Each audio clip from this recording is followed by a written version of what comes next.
बहुत समय पहले एक छोटे से कस्बे के किनारे पर एक पुराना और जर्जर महल खड़ा था। गांव वाले उस महल के पास जाने से भी डरते थे। कहते थे कि वहां अजीब अजीब आवाजें आती हैं, दरवाजे अपने आप खुलते बंद होते हैं और रात को कोई परछाई टहलती दिखती है। गांव के लोग उस महल को भूतों का महल कहते थे।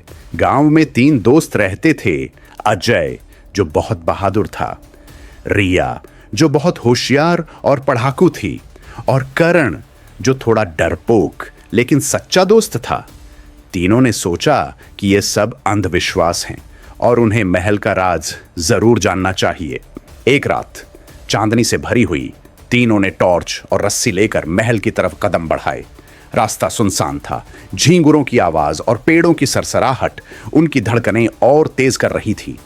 जैसे ही वे महल के गेट पर पहुंचे, लोहे का पुराना दरवाजा छर्र छर्र की आवाज के साथ अपने आप खुल गया।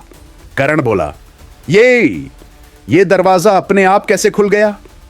अजय हंसकर बोला, शायद हवा से। डर मत। महल के अंदर हर जगह धूल और मकड़ी के जाले थे। टूटे हुए फर्नीचर और दीवारों पर पुराने चित्र लगे थे। अचानक एक पुराना झूमर खुद ब खुद हिलने लगा।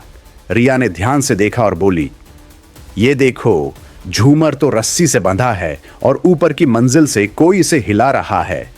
इसका मतलब कोई तो है यहां। तीनों धीरे धीरे सीढ़ियां चढ़कर ऊपर पहुंचे। अंधेरे कमरे में उन्होंने किसी के चलने की आवाज सुनी। अजय ने टॉर्च जलाई तो एक बुजुर्ग आदमी अचानक सामने आ गया। करण डर कर चिल्लाया, भूत! लेकिन वो आदमी बोला, मैं भूत नहीं हूं बेटा, इस महल का रखवाला हूं। बुजुर्ग ने उन्हें बैठाकर सच्चाई बताई। ये महल कभी बहुत शानदार था। यहां एक राजा अपने परिवार के साथ रहता था, लेकिन राजगद्दी की लालच में उसके ही रिश्तेदारों ने साजिश की। राजा और रानी को मार दिया गया और तभी से लोग समझ बैठे कि इस महल में उनकी आत्माएं भटकती है। असल में वो बुजुर्ग उस राजा का वफादार सेवक था। उसने राजा से वादा किया था कि वो इस महल और इसके खजाने की रक्षा करेगा। वो ही रात में गश्त करता था, आवाजें निकालता था ताकि लोग पास ना आए। रिया बोली, तो इसका मतलब महल में कोई भूत नहीं, बस आप हैं? बुजुर्ग ने सिर हिलाया। हां, लेकिन मैं बहुत बूढ़ा हो गया हूं। अब इस राज को कोई ईमानदार इंसान ही संभाल सकता है।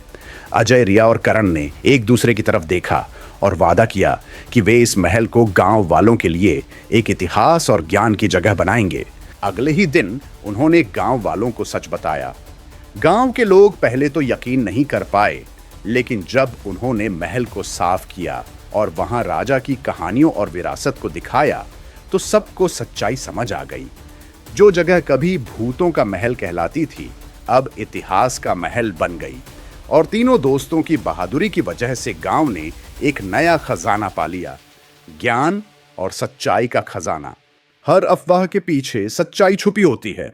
डर से नहीं, बल्कि हिम्मत और समझदारी से उस सच्चाई को ढूंढना चाहिए। तो कैसी लगी आपको ये कहानी? अगर आपको कहानी पसंद आई है तो कृपया चैनल को सब्सक्राइब करें, और अगर आप चाहते हैं कि आपको नई कहानियां मिलती रहें तो बेल का बटन दबाएं और लाइक करना न भूलें।